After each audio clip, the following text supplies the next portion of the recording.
Comienzo con la clase número 9 de Lucas. El libro a estudiar en este momento es el capítulo 9 de Lucas. Si vemos en los versículos 1 al 6, Jesús envía a los 12 discípulos. Jesús llamó a los 12 discípulos y le dio poder y autoridad para que pudiera evangelizar. Los envía. Si vemos, comparado con el versículo Mateo 10:1, dice, sana, expulsa a los demonios, resucita a los muertos, sana a los enfermos, le dio autoridad y poder para hacer fuerte a los débiles. Este poder y autoridad no fue dada solamente a los 12 discípulos, sino que le fue entregada a todas las personas que llevan la palabra de Dios. Creyendo en el poder de Dios, con deseo de salvar a las almas, aparece el poder de Dios. Ganará a los espíritus y podrá dar limpieza, sanidad a muchos enfermos. Sanará a enfermos espirituales. Dice en el versículo 3 que no lleven bastón.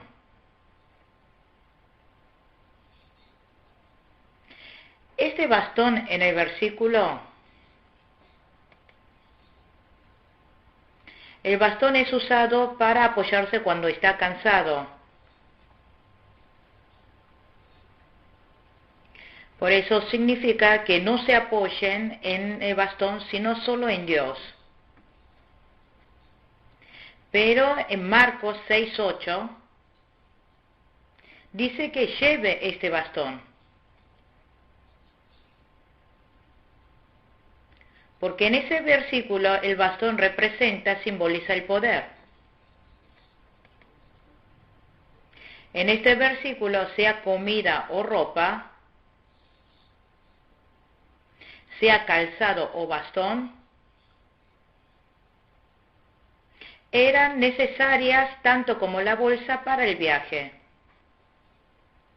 Sin embargo, les dice que no lleva nada de esto. Si solo esperan y dependen de Dios para evangelizar, Dios va a estar obrando con poder.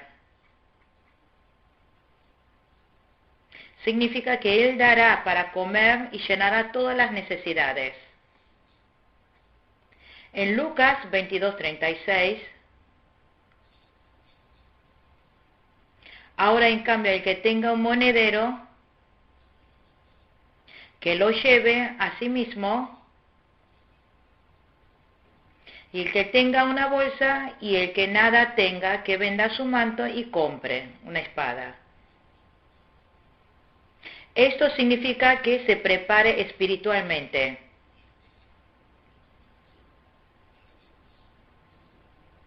Antes, cuando salían a evangelizar, aunque no se preparaba nada, Dios hacía toda la obra.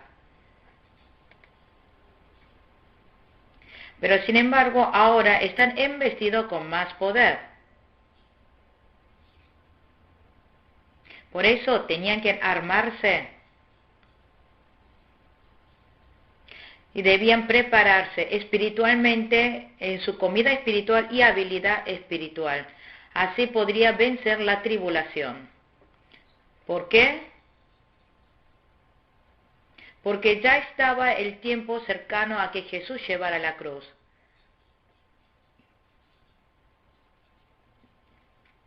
Porque solamente armándose espiritualmente en habilidad y conocimiento no fracasarían.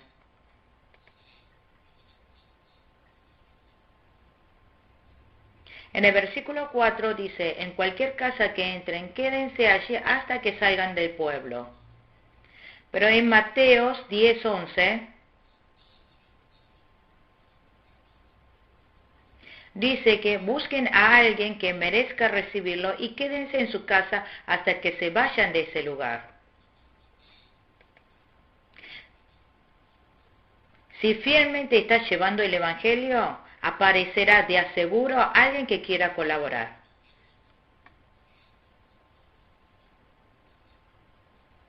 Que si sale un creyente, luego busque a alguien que lo reciba y quede en esa casa. ¿Quién es el que se merece? Es aquel que recibe la palabra del que lleva el Evangelio.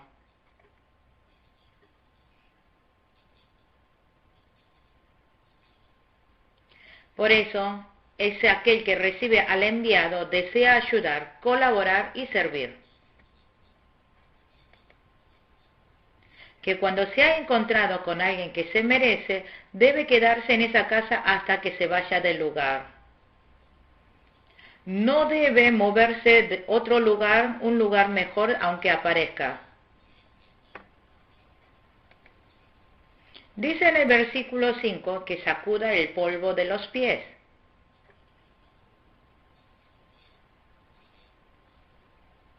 Si lleva el Evangelio, aparece 3 clases de personas.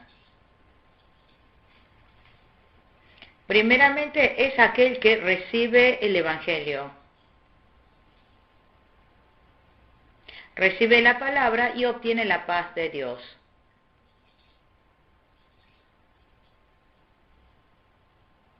En segundo lugar es el que recibe al enviado, pero no tiene la paz.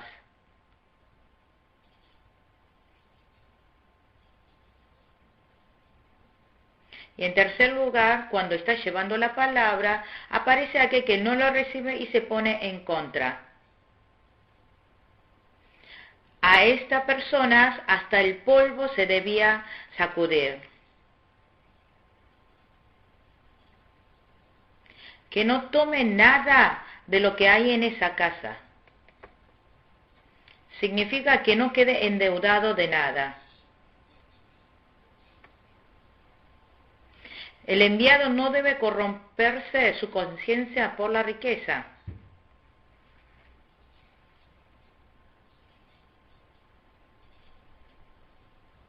Porque si no puede actuar honradamente, no puede darle la gloria a Dios y la luz de Dios no se reflejará.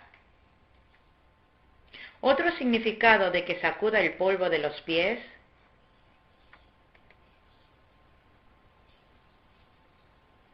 que cada uno debe ser responsable de rechazar el Evangelio. Porque el que lleva el Evangelio dio todo el esfuerzo que tenía que hacer.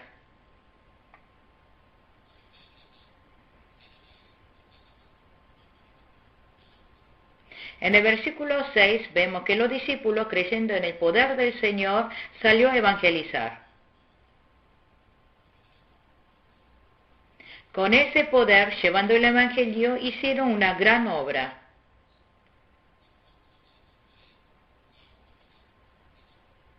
En el versículo 7 aparece la reputación de Jesús. Herodes había matado a Juan cortándole la cabeza. Por eso, en un pequeño rincón de su corazón siempre estaba preocupado y con miedo. Y escuchando el poder que emana de Jesús, pensó que era Juan el Bautista que había resucitado de entre los muertos. Si pecamos, no desaparece el terror. Esta es la señal del juicio de Dios. Si vemos en los versículos 8 y 9,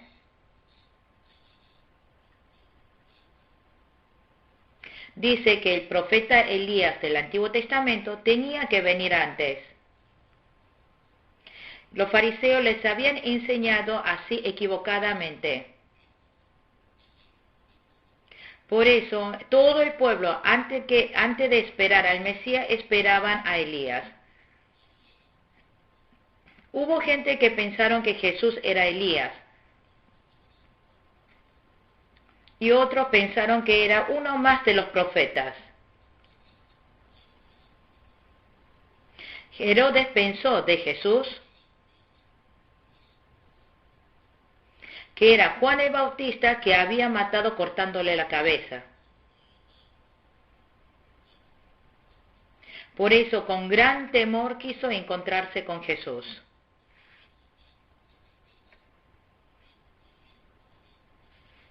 Entre los versículos 10 al 7 aparece el milagro de alimentación de los 5.000.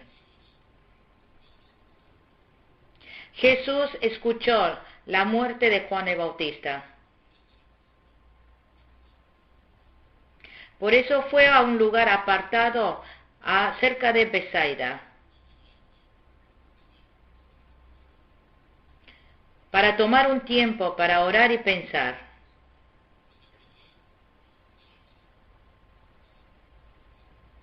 Pero la gran multitud vino a buscarlo con una gran cantidad de enfermos.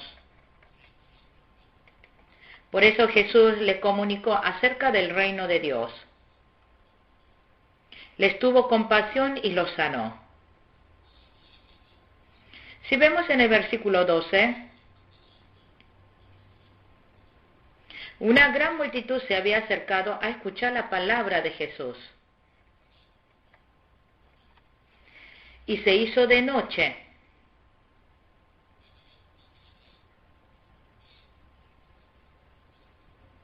Por eso los discípulos estaban preocupados por la comida para ellos. Y por eso le dijo a Jesús: despide a la gente y comida en los campos y pueblos cercanos, para que vayan a buscar comida y alojamiento. En ese momento el Señor le dijo: no tiene por qué irse. Ustedes denle de comer, les dijo. Hoy día también, cuando se nos presenta un problema, nuestro Jesús nos dice: no tiene a dónde tener que ir. Ustedes soluciónenlo. Y a los que no tienen comida, que no lo envíen a otras personas, sino denle de comer ustedes, dijo así. Las cosas inmediatas que nos hayan llegado, es mandato de que lo tengamos que resolverlo nosotros mismos. Las cosas que nosotros tenemos, sean 5 panes y 2 peces tan insignificantes, si lo entregamos a Dios y obedecemos, eso es todo. Que no digamos que no podemos hacer la cosa de Dios porque no tenemos.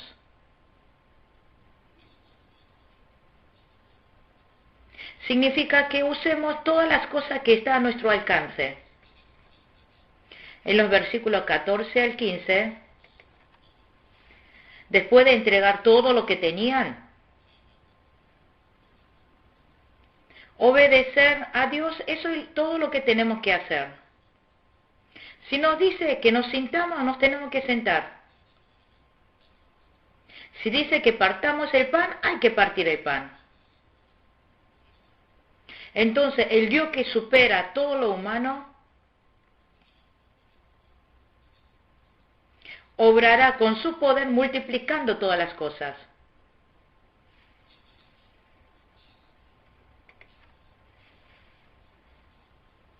Después de que Jesús los bendijo y los partió, comieron hasta saciarse.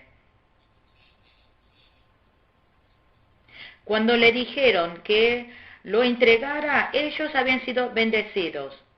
Entregaron los 5 panes y 2 peces. Sentaron cuando le dijeron que se sentaran. Y compartieron cuando le dijeron que lo hiciera. Jesús los bendijo. Por la gran obra del poder de Dios comieron 5.000 personas hasta satisfacerse. Y pudieron recoger aún las sobras 12 canastas. ¿Cuáles fueron los motivos de hacer este milagro?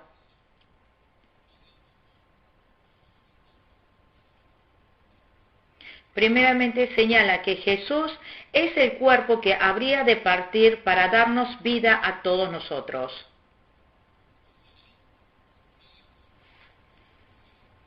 Segundo lugar, en el momento en que Él parte el pan de vida, para darnos a conocer que si también necesitamos su cuerpo para nosotros, que también lo daría.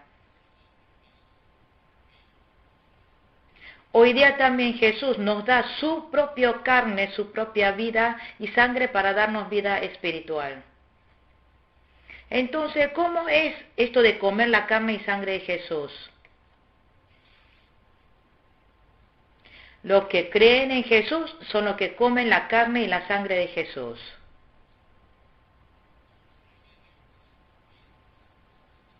También la palabra de Dios es nuestra comida espiritual.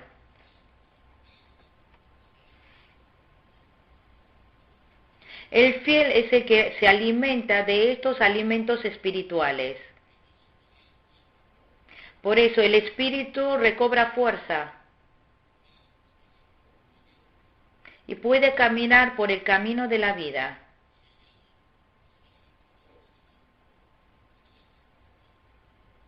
Elías también se alimentó de la comida que Dios le enviaba por medio de los cuervos,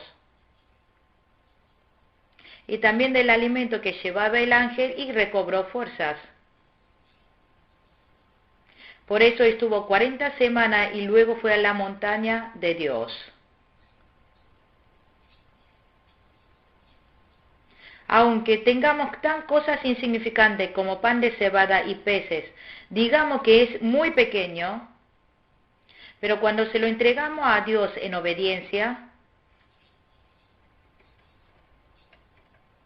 Dios ayudará y bendecirá y multiplicará para salvar la vida de muchas personas.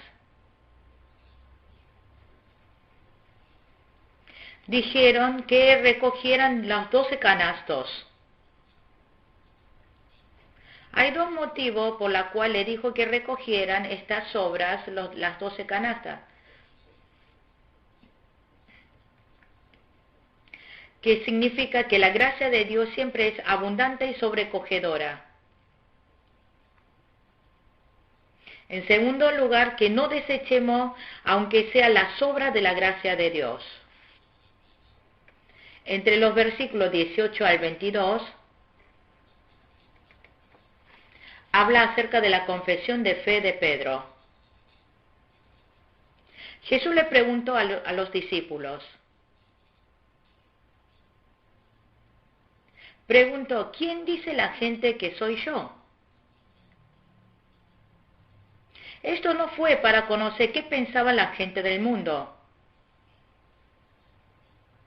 sino fue para enseñar a los discípulos.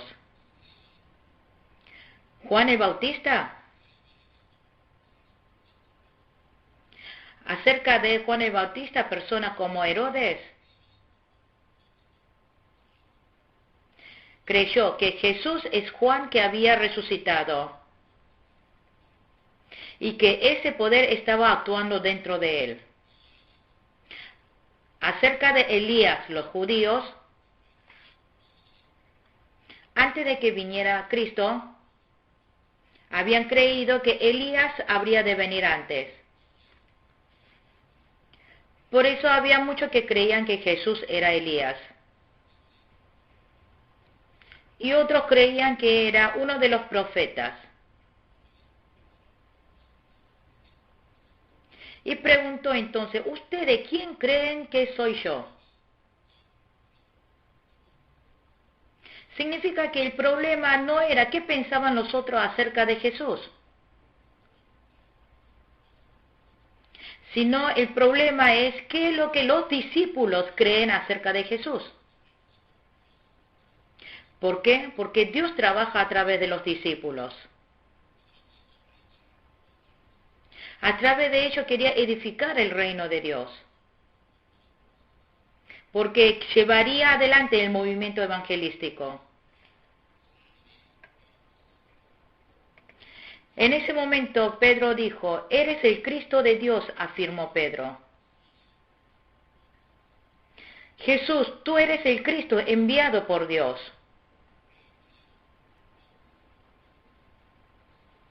Eres el que viene a salvarnos y a completarnos.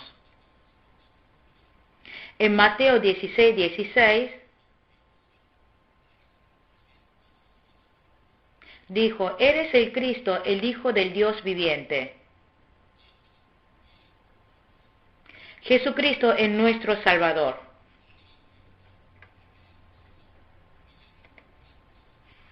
Es el enviado de Dios para rescatarnos, muriendo, derramando su sangre por nosotros. Es el que nos rescata nuestra vida. Es el que nos da a conocer la palabra de Dios. Significa, es el Dios que se embiste de todo poder. Cristo significa el que es ungido.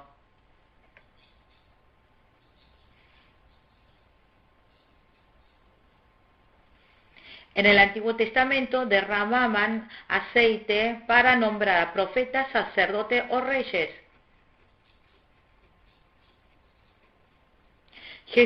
Dios levanta a Jesús como profeta, rey y sacerdote. Por eso en Cristo está impuesta estas tres cargas. Jesucristo, primeramente, como profeta comunicó toda la palabra de Dios. Con la palabra ilumina nuestro espíritu. Nos da sabiduría y conocimiento. Abre nuestros ojos espirituales. Abre nuestros oídos.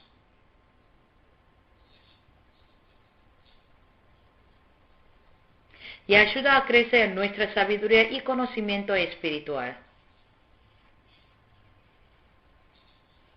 En segundo lugar, como sacerdote, limpia nuestros pecados. Nos va limpiando cada vez más moralmente. En tercer lugar, como rey, nos gobierna y reina sobre nuestras vidas.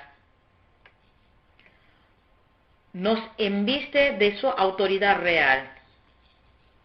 Pero como vemos en el versículo 21, Jesús les ordenó terminantemente que no dijera esto a nadie. Esto es para el ocultamiento de la obra de Cristo. Porque la obra de Cristo se completaba con la obra de la cruz y su resurrección.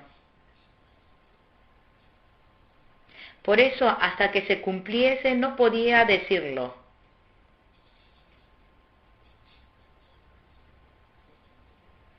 Porque si lo saben antes, sería de tropiezo para el cumplimiento de la obra de Cristo.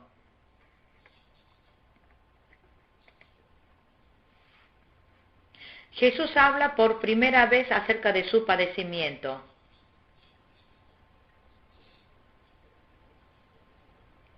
Habla de que debía ir a Jerusalén y morir en la cruz.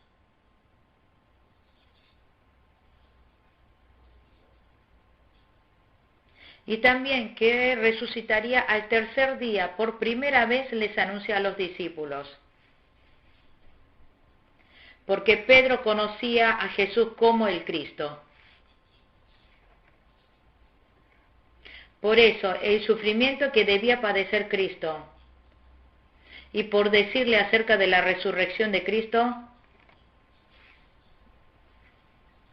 fue para elevar un nivel más de la vida de fe de Pedro. Entre los versículos 23 al 27, dijo que no perdiera a sí mismo. En el versículo 23 dice que se negara a sí mismo. Esto es, que no debía, todo pensamiento y voluntad no debía reconocerlo. Dijo que llevara su cruz.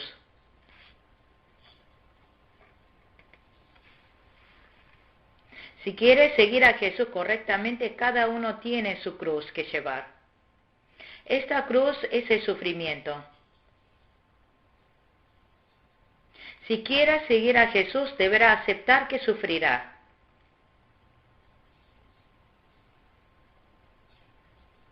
Cuando venga el sufrimiento, debía pensar que es algo obvio que debía padecer. Este mundo no obedece a Dios. Por eso hay mucha tribulación y persecución. Recibirá muchos sufrimientos.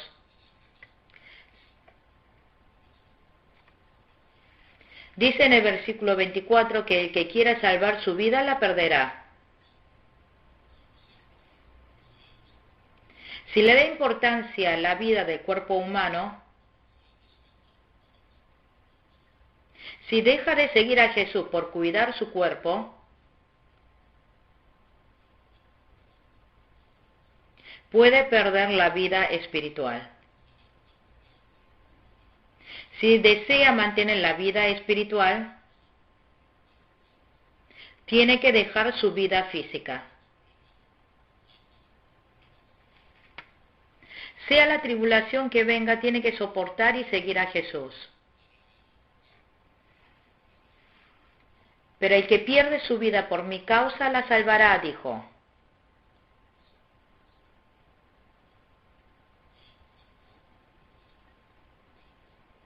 Si por Jesús dejara su cuerpo, puede encontrar el mundo espiritual. Esto es vivir de verdad. En el versículo 29, en el 25, ¿de qué sirve a uno ganar el mundo entero si se pierde o destruye a sí mismo? ¿Qué significa esto? La vida espiritual es más valiosa que la creación. Pero la vida espiritual es importante, más que la vida física. Porque que tenga vida espiritual es eterna. La vida física es temporal, está por un momento. Si pierde a sí mismo, significa perder la vida espiritual de uno. Si pierde, es su vida espiritual, significa que pierde esa calidad, esa personalidad que la cual va formando. Dios nos ha dado muchas maneras para ir formándose a uno mismo. Eso es vida, salud, tiempo, riqueza, situación, prueba, sabiduría y conocimiento, propiedad, riqueza, etc. Si todas estas cosas por Dios deben ser usadas para la voluntad de Dios, utilizando todas las cosas que Dios nos ha dado, y se hace a la voluntad suya, se va formando bien a sí mismo, dejando de lado lo espiritual, y pierde todo lo que lo formaba. Significa, ¿de qué beneficio tendrá si pierde la vida aunque tenga todo? En el versículo 26 dice que el Hijo del Hombre vendrá sobre las nubes en la gloria del Padre, que en ese momento pagará a cada uno según lo medido. Cuando el Señor venga en su gloria, vendrá en la gloria del Padre y de la gloria de los ángeles. Si esperamos en el Señor y esperamos la palabra de Dios, recibiremos alabanza, honra y gloria. pero por las cosas del mundo ha dejado la palabra, cuando venga Jesús recibirá vergüenza. En el versículo 27, les aseguro que algunos de los que aquí presentes no sufrirán la muerte sin antes haber visto el reino de Dios. Esto es que podrán ver la señal de la venida de Jesús antes de morir. Después de decir esto, días después, en el monte de transfiguración mostró su forma transformada. 70 después de Cristo, el juicio de Jerusalén es mostrar la sombra de la venida de Jesús. Entre los versículos 28 al 36, hay transfiguración en el monte de transfiguración. Jesús subió al monte con Pedro, Juan y Jacobo.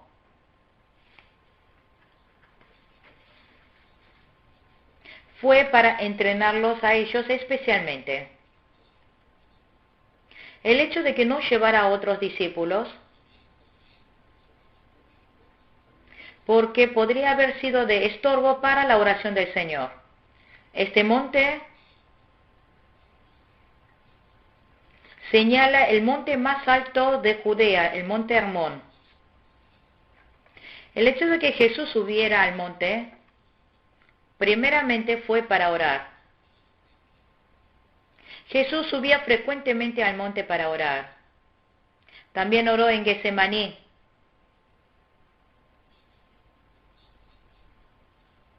Como costumbre, subía al monte de los Olivos para orar. El segundo motivo que subió al monte, sabía que iba a transfigurarse.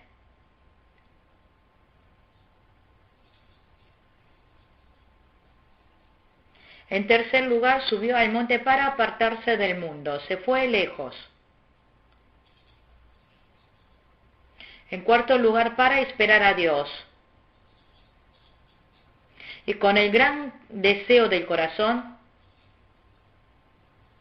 con la mente de querer acercarse más a Dios, subió al monte. Nuestro corazón también siempre tiene que desear subir al monte. Para eso hay que invertir mucho tiempo de oración. En el versículo 29, cuando subió al monte alto y oraba, su cuerpo se había transfigurado. Esta transfiguración se manifiesta de adentro para afuera. Su ropa se tornó blanca y radiante. Cuando el cuerpo interior de Jesús se convirtió, hasta la ropa cambió. Y hasta la tierra brilló y irradió.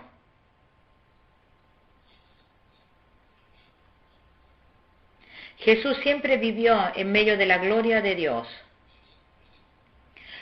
Lo que se había transfigurado especialmente por la especial profecía de Dios fue para ayudar a conocer a los fieles la gloriosa majestad de transfiguración de los fieles, que los que creen en Jesús, si cree bien en el Señor, su ser interior cambiará. Su rostro cambiará y todo lo que tiene se transformará hermosamente. Entre los versículos 30 al 31,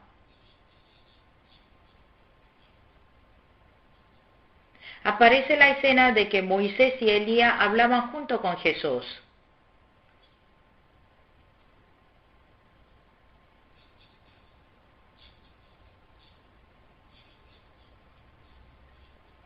El contenido de la conversación fue lo que Jesús iba a padecer en la tierra de Jerusalén. Elías no murió y ascendió. Moisés había muerto y sepultado. Pero los dos aparecieron transfigurados. ¿Por qué aparecieron Moisés y Elías?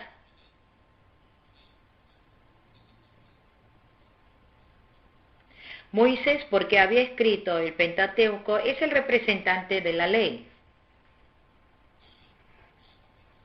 Elías es el representante de los profetas. Ley y profeta representan todo lo del Antiguo Testamento. La ley y la profecía se centraliza en la obra de Cristo.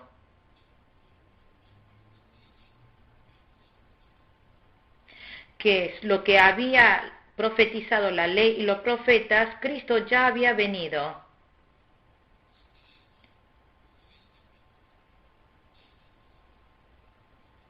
Apareció para hacer conocer que, como habían profetizado, iba a ser la ofrenda de holocausto para la obra salvífica. Y otra interpretación es que, como Moisés, todo lo que creyeron y murieron creyendo a Jesús, anuncia que cuando venga el Señor resucitará junto con él. El hecho de que Elías haya aparecido, que aquel que cree estando vivo, representa que también se transfigurará cuando venga Cristo. En el versículo 32, los 3 discípulos lo único que hicieron en ese lugar fue dormirse. Estaban dormidos, pero de repente vieron la transfiguración y viendo la aparición de Moisés y Elías en medio de la gloria, se equivocaron. Los fieles creyentes debemos estar siempre despiertos para no caer en la tentación del diablo. Si vemos en el versículo 33, Moisés y Elías ya se habían ido. Esto significa que la ley y los profetas hablan acerca del cumplimiento de la obra de Jesús. Señala que las preguntas y los testigos se deshacerán.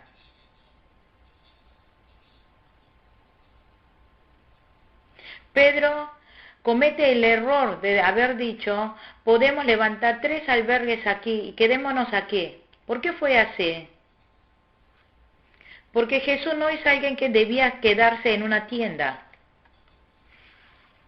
sino que Jesús había venido, como la Escritura había dicho, tenía que ser sacrificio de holocausto para la salvación. El segundo error que comete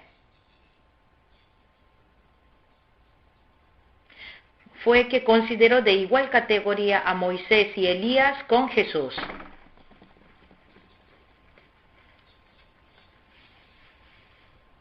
En tercer lugar, esta visión que habíamos mostrado momentáneamente, quisieron tenerlo eternamente. Su llamado había olvidado. Y junto con los 9 discípulos que habían quedado abajo, no estuvo pensando en los que estaban allá abajo y los necesitados.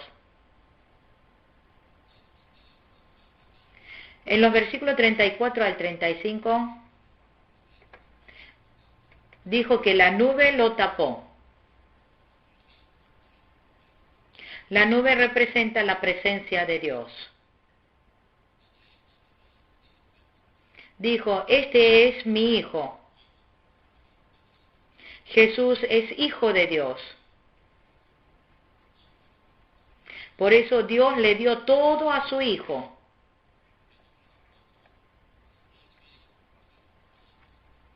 Por eso Jesús tenía todo lo de Dios. Y también Él nos la da a nosotros. Dice, Jesús es elegido. Significa que el que ha de cumplir con la voluntad de Dios. Por eso Dios dijo que es el que alegra su corazón. Dijo, ustedes escúchenlo. Significa que escuchen la palabra de Jesús. Es importante escuchar la palabra. En el versículo 36, la gloria del monte de transfiguración, Moisés y Elías también habían desaparecido. Se había cesado el sonido del cielo también. Esto fue para hacer saber más acerca de la persona de Jesús.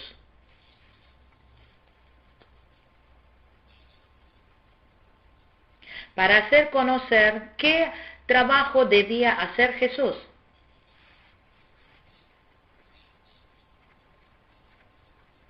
Dijo a los discípulos que guardara esto en secreto, que no se lo dijera a nadie. Después de recibir una gran gracia, significa valorar la gracia que recibiste, que es importante guardarlo bien y ponerlo en práctica lo que ha recibido. En los versículos 37 al 45, sana a un muchacho endemoniado. Vino un hombre y se arrodilló y le rogó que tuviera compasión de este hijo que tenía epilepsia.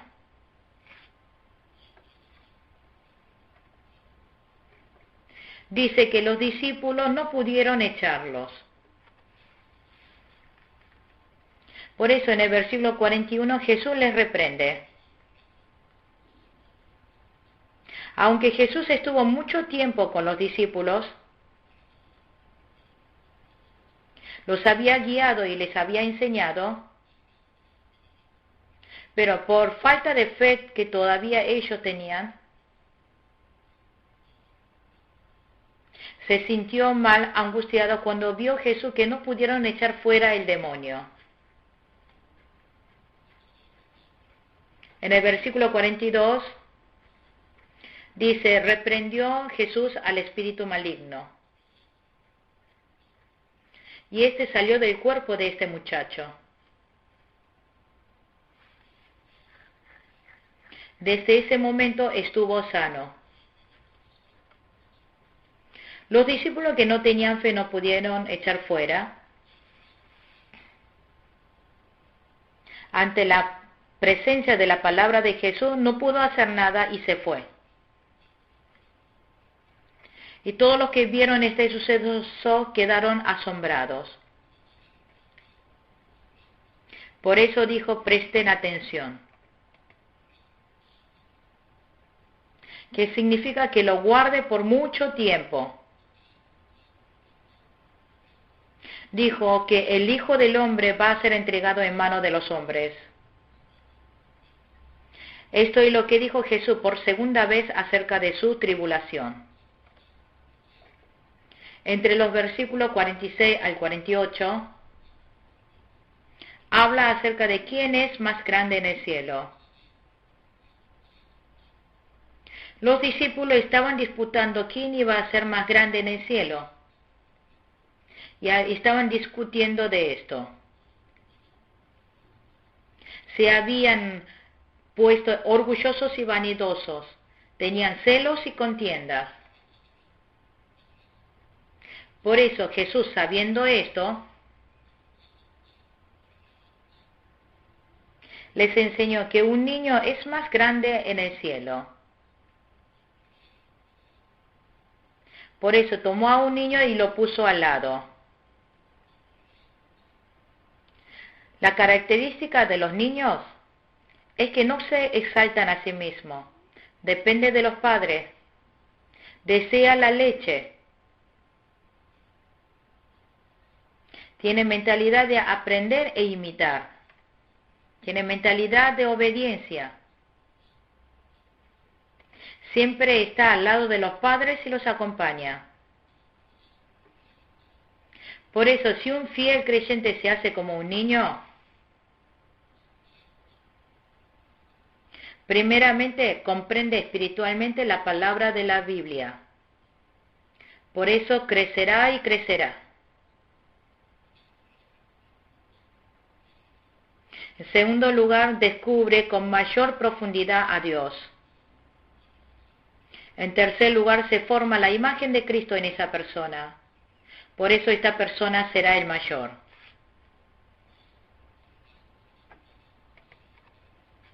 Dijo, el que es más insignificante entre todos ustedes, ese es el más importante. El que se rebaja a sí mismo como un niño y se hace el más insignificante, el que espera y desea a Dios, significa que será el mayor en el cielo. Entre los versículos 49 al 50, dijo que el que no se opone es el que está a favor. Sea como sea, si solo se extiende el nombre de Jesús, si solo se extiende el reino de Dios,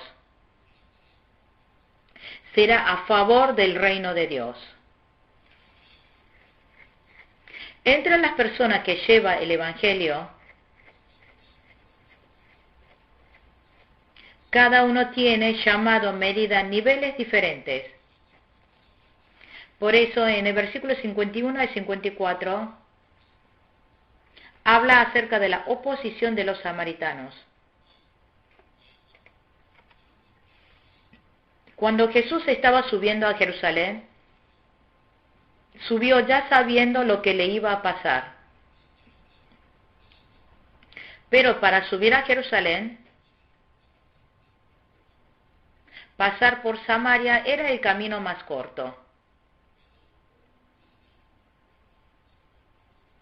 Por eso envió por delante algunos mensajeros. Sin embargo, no los recibieron y los rechazaron. Jacobo y Juan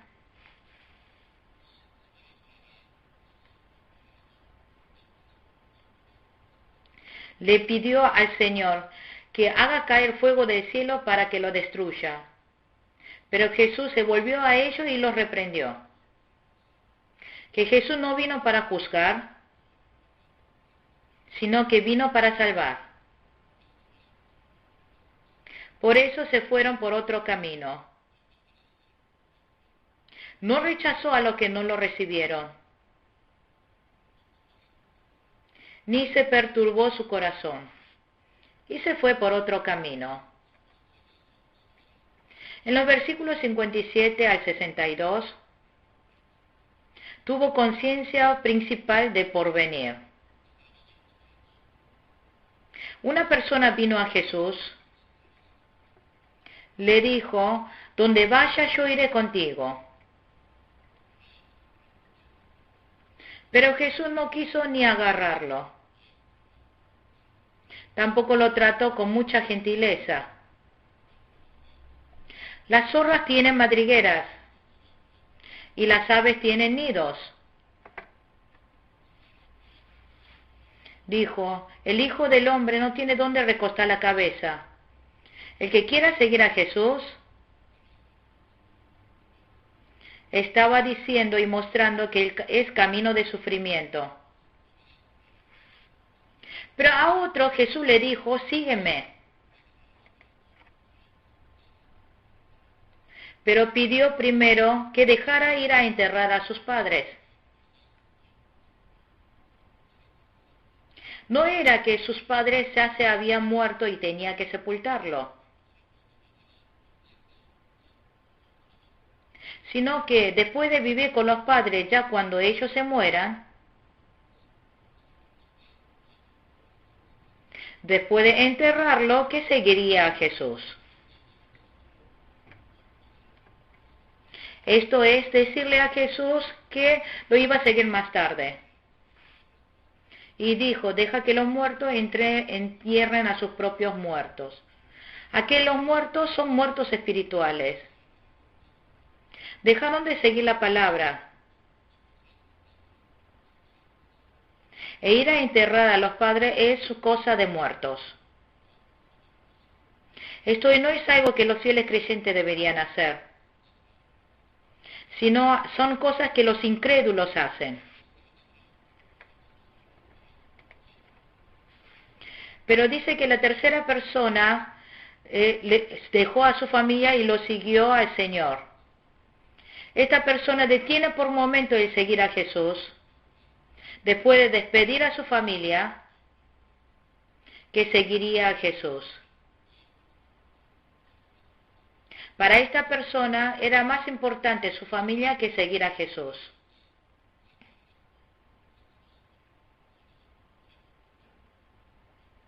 Esta persona es como una persona que mira atrás después de tomar la mano en el arado y después quiere seguir al reino de Dios. Si mira atrás después de haber puesto su mano en el arado, no puede ir derecho. Porque si mira para atrás, esa obra fracasará.